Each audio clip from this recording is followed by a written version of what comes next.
rising into the air like a set of hands.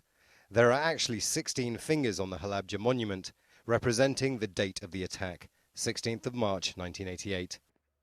The monument's under repair, but the people of Halabja don't want Iraq and the world to forget what happened here, and a memorial has been set up inside.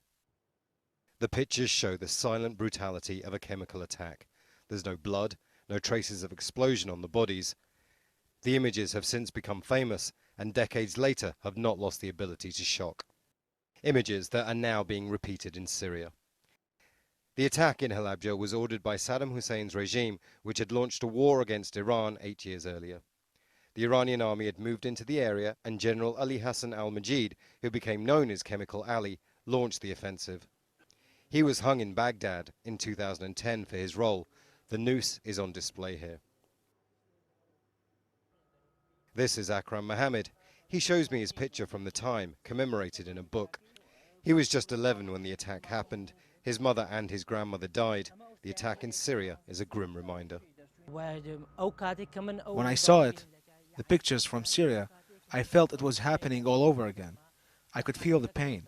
The memories came flooding back. This cannot be repeated over again. This type of attack must be stopped forever.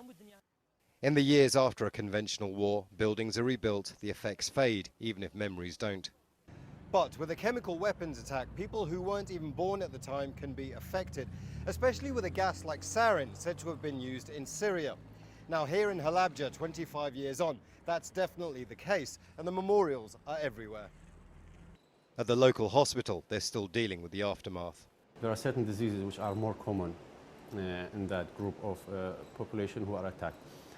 For example, when we are talking about these effects, it is the only explanation maybe that the chemical will affect the genes of human being, may cause mutations in the gene. This cemetery of victims from the 1988 attack still attracts mourners from all over Iraq. Events in Syria have once again reminded people of their suffering. They say they had to wait for years to get help because Saddam Hussein was allowed to deny them help during his time in power. They say that long wait must not be repeated in Syria. Imran Khan, Al Jazeera, Halabja.